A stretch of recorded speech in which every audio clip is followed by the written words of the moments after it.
সামনেই বিধানসভা নির্বাচন 2026 বিধানসভা নির্বাচনের দামামা কার্যত বাজিয়ে দিয়েছে এই বছরের অর্থাৎ জানুয়ারির শুরু থেকেই। 2026 শুরু থেকেই রাজনৈতিক দলগুলি যেন ক্রমশই আক্রমণাত্মক হয়ে মাঠে নেমে পড়েছে। তার মধ্যেই আজ দেশের প্রধানমন্ত্রী নরেন্দ্র মোদী এসেছেন রাজ্যে। বিহার দখলের পরই কিন্তু সেদিনই ঘোষণা করেছিলেন এরপর টার্গেট অপারেশন বাংলা, এরপর বাংলা জয় করতে চায় বিজেপি।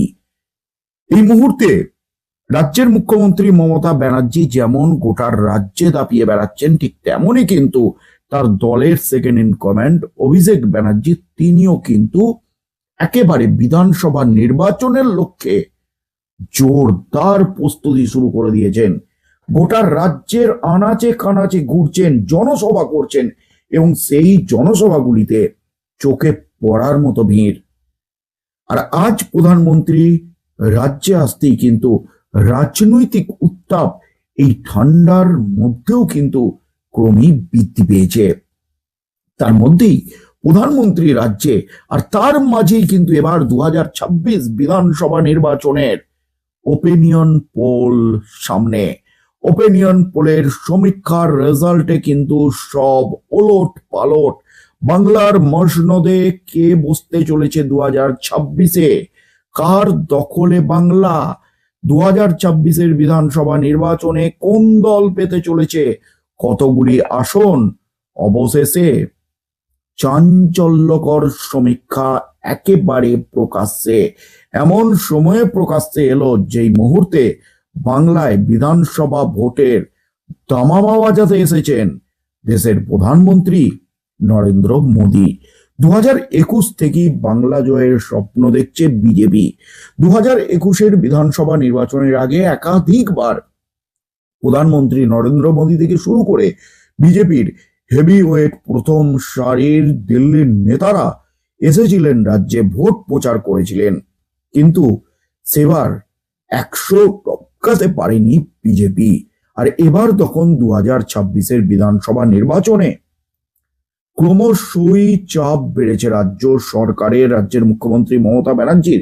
কারণ একাধিক অভিযোগ নিয়ে চেপে ধরেছে বিজেপি সহ বিরোধীরা। প্রাতিষ্ঠানিক দুর্নীতি, শিক্ষক নিয়োগ দুর্নীতি, কয়লা পাচার, গরু পাচার, রেশন দুর্নীতি, পুরসভার নিয়োগ দুর্নীতি, একের পর এক দুর্নীতি কাণ্ডে রীতিমতো অভিযোগ পাল্টা অভিযোগে একেবারে কোণঠাসা করার চেষ্টা চলছে শাসক দল তৃণমূল কংগ্রেসকে। ঠিক সেই মুহূর্তে বাংলায় বিধানসভা নির্বাচন 2026-এর দিকে রাজ্যের রাজনৈতিক আবহাওয়া ক্রমশই কিন্তু উত্তপ্ত হচ্ছে। তবে সাম্প্রতিক একটি ইলেকশন ট্র্যাকের সমীক্ষায় যে ছবি উঠে এসেছে তা কিন্তু রীতিমতো ভয়ঙ্কর। এই রিপোর্ট অনুযায়ী তৃণমূল কংগ্রেসের জন্য সতর্ক বার্তা এবং বিজেপির জন্য আশার আলো। এই সমীক্ষা অনুযায়ী তৃণমূল কংগ্রেসকে কিন্তু একেবারে সতর্ক বার্তা দেওয়া হলো। কারণ তৃণমূল কংগ্রেসের আগের বারে 213টি কম বেশি আসন পেয়েছিল এবং তৃণমূল কংগ্রেস রাজ্যের মুখ্যমন্ত্রী মমতা ব্যানার্জি ফের ম্যাজিক করে দেখিয়েছিলেন। একক সংখ্যাগরিষ্ঠতা, বিপুল সংখ্যাগরিষ্ঠতা নিয়ে, বিপুল জনসমর্থন নিয়ে তৃতীয়বারের জন্য ক্ষমতায় এসেছিলেন। কিন্তু বিজেপি এবার ক্ষমতায় আসার জন্য ঝাঁপিয়ে পড়েছে বাংলা, টার্গেট বাংলা। একের পর এক রাজ্য জয় 2024 লোকসভা নির্বাচনের পর। 2024 লোকসভা নির্বাচনে কার্যত কিছুটা হলেও মুখ থুবড়ে পড়েছিল বিজেপি। সেখানে 2024 লোকসভা নির্বাচনের পর একের পর এক রাজ্য জয়, দুর্বার গতিতে এগিয়ে চলা রীতিমতো চিন্তার ভাঁজ ফেলে দিয়েছে রাজ্যের মুখ্যমন্ত্রী তথা তৃণমূল সুপ্রিমো মমতা ব্যানার্জিও। তার মধ্যেই ইলেকশন ট্র্যাকের সমীক্ষায় যে ছবি উঠে এসেছে তা কিন্তু তৃণমূল কংগ্রেসের জন্য সতর্ক বার্তা এবং বিজেপির জন্য কিছুটা আশার আলো। সমীক্ষা অনুযায়ী তৃণমূল পেতে পারে 174 ± 9 আসন, অর্থাৎ 174 থেকে 9টা আসন বেশিও পেতে পারে, কমও পেতে পারে।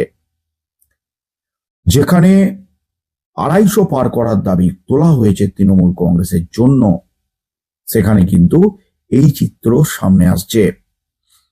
এবং ভোট শেয়ার তৃণমূলের 46% হতে পারে। বিজেপি সেখানে 117 প্লাস মাইনাস 9টি আসন পেতে চলেছে, অর্থাৎ বিজেপি 117 থেকে 9টা বেশি বা কম হতে পারে। এবং বিজেপির ভোট পেতে চলেছে 40%, অর্থাৎ 40% মানুষ বিজেপিকে সমর্থন করছে। কংগ্রেস এবং বামফ্রন্ট মিলে 3 প্লাস মাইনাস একটি আসন, অর্থাৎ 12% ভোট পেতে পারে এবং অন্যান্যরা 2% ভোট পেতে পারে। এই ফলাফল 294টি আসনের মধ্যে টিএমসিকে সংখ্যাগরিষ্ঠতা দিলেও 2021-এর 213 প্লাস আসনের তুলনায় বড় পতনের ইঙ্গিত দিচ্ছে। সবচেয়ে গুরুত্বপূর্ণ বিষয়টি হলো টেলিফোনিক সমীক্ষা এবং সাধারণ মানুষের সঙ্গে আলোচনায় বারবার একই কথা শোনা যাচ্ছে যে দিদি ভালো, কিন্তু বিধায়করা ভালো কাজ করছেন না। মমতা বন্দ্যোপাধ্যায়ের ব্যক্তিগত জনপ্রিয়তা এখনো অনেকটাই অটুট, কিন্তু দলীয় স্থানীয় নেতা বিধায়কদের বিরুদ্ধে একেবারে অভিযোগের পাহাড় জনমানসে। দুর্নীতি, স্বজন পোষণ, স্থানীয় স্তরে অবহেলা, এসব নিয়ে জনমানসে ক্ষোভ জমছে। দীর্ঘ 15 বছরের শাসনকালে এই অ্যান্টি ইনকামবেন্সি এখন প্রেসিডেন্সি অঞ্চল, উত্তর 24 পরগনা, হাওড়া, হুগলি সহ দক্ষিণবঙ্গের শহরাঞ্চলে এবং আশেপাশে সবচেয়ে বেশি দেখা যাচ্ছে। বিজেপি এই ফাঁক দিয়ে ধীরে ধীরে দুর্গে ঢোকার চেষ্টা করছে তৃণমূলের। সমীক্ষায় দেখা যাচ্ছে বিজেপির ভোট শেয়ার 40%-এ পৌঁছে যাচ্ছে। 2021-এ যেখানে 38% ছিল, সেখান থেকে কিন্তু উন্নতি হচ্ছে। উত্তরবঙ্গ, পশ্চিম মেদিনীপুর, বাঁকুড়া, পুরুলিয়া, ঝাড়গ্রামের মতো এলাকায় তারা শক্তিশালী অবস্থানে।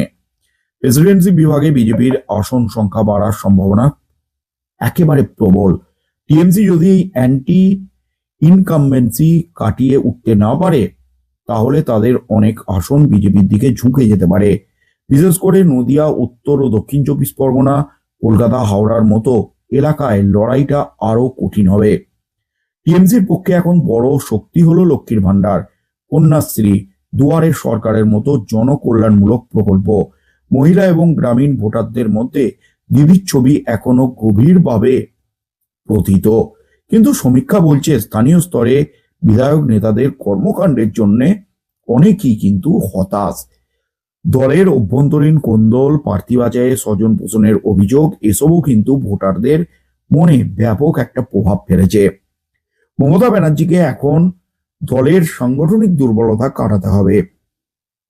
কড়া প্রার্থী বাছাই, বুথ স্তরে শৃঙ্খলা ফিরিয়ে আনতে হবে। অন্যদিকে বিজেপি জাতীয় স্তরের গতি এবং স্থানীয় ইস্যু যেমন আইন শৃঙ্খলা, দুর্নীতি, অভিবাসন নিয়ে আক্রমণাত্মক হচ্ছে।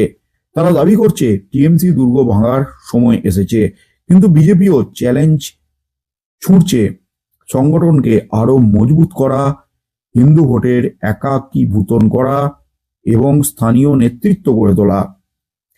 এবং কংগ্রেস বামফ্রন্টের অবস্থান এখনো দুর্বল, তাদের ভোট শেয়ার কমে যাচ্ছে, জোটের সম্ভাবনা নিয়েও অনিশ্চয়তা। ফলে এই নির্বাচন মূলত টিএমসি বনাম বিজেপির সরাসরি লড়াই হতে চলেছে।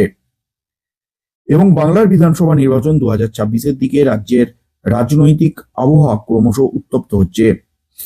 এই সাম্প্রতিক প্রধানমন্ত্রী নরেন্দ্র মোদী যখন রাজ্যে, ঠিক তখনই কিন্তু ওপিনিয়ন পোল যা বলছে, সমীক্ষার রেজাল্ট, তা কিন্তু বিজেপির বাংলা জয়ে আবারও কিন্তু একটা কাঁটা ছড়িয়ে দিল, কাঁটা বিছিয়ে দিল।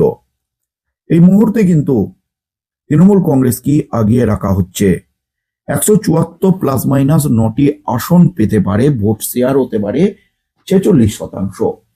কিন্তু কিন্তু তৃণমূল যেখানে 213টির বেশি আসন পেয়েছিল, সেখানে 174টি আসন অনেকটাই কিন্তু কম। প্রায় 39-40টার মতো আসন কমে যাওয়া যথেষ্ট কিন্তু চাপ বাড়াচ্ছে শাসক দলে। বিজেপি যেখানে 78 থেমেছিল, সেখান থেকে বিজেপির আসন কিন্তু 117 প্লাস মাইনাস 9 যেতে চলেছে। অর্থাৎ লড়াইটা কিন্তু একেবারে জোরদার হতে চলেছে। 2021-এর মতো একেবারে একক সংখ্যাগরিষ্ঠতা নিয়ে ফাঁকা মাঠে গোল দিতে পারবেন না মমতা ব্যানার্জি, এমনই কিন্তু ইঙ্গিত দিচ্ছে এই ওপিনিয়ন পোলে। তবে ধাক্কা কিন্তু খাচ্ছে বিজেপি। ফের ক্ষমতায় আসছেন মমতা ব্যানার্জি চতুর্থবারের জন্য, এমনই কিন্তু ইঙ্গিত দিয়ে দিল এই সমীক্ষা, ইলেকশন ট্র্যাকের সমীক্ষা। কি বলবেন বন্ধুরা, এই সমীক্ষার সাথে কতটা একমত? আপনাদের মতামত অবশ্যই আমাদের কমেন্ট বক্সে কমেন্ট করে জানান। কারণ এই সমস্ত সমীক্ষা, ওপিনিয়ন পোল থেকে শুরু করে এক্সিট পোল, কোনো কিছুই যে মিলে না, আবার অনেক সময় যে মিলেও যায়। কারণ 2024-এর লোকসভা নির্বাচনের আগে তৃণমূল কংগ্রেসকে একেবারে পিছনের দিকে ফেলে বিজেপিকে অনেক বেশি আগিয়ে রাখা হয়েছিল বিভিন্ন সমীক্ষায়। প্রশান্ত কিশোর যেখানে তৃণমূলের ভোট কুশলী ছিলেন 2021-এ, তিনিও কিন্তু ভবিষ্যৎবাণী করেছিলেন। তিনিও তার সমীক্ষায় বলেছিলেন তৃণমূল কংগ্রেসের জন্য খারাপ সময় আসছে, বিজেপি বেশি আসন পেয়ে তৃণমূলের থেকে টপকে যেতে চলেছে। কিন্তু লোকসভা নির্বাচনের ভোটের ফলাফলের রেজাল্ট কিন্তু একেবারে উল্টে গেল। তৃণমূল কংগ্রেস 29টি আসন পেল এবং বিজেপি পেল মাত্র 12টি আসন। বড় ধাক্কা খেল। তাই এই ওপিনিয়ন পোল, এক্সিট পোল শুধুমাত্র একটা গিমিক মাত্র। কি বলবেন বন্ধুরা, কি হতে চলেছে বিধানসভা নির্বাচনে? কাদের এগিয়ে রাখছেন আপনারা? কারা ক্ষমতায় আসতে পারে? অবশ্যই আপনাদের মতামত আমাদের কমেন্ট বক্সে কমেন্ট করে জানান। কি হতে চলেছে সেদিকে চোখ থাকবে গোটা রাজ্যের।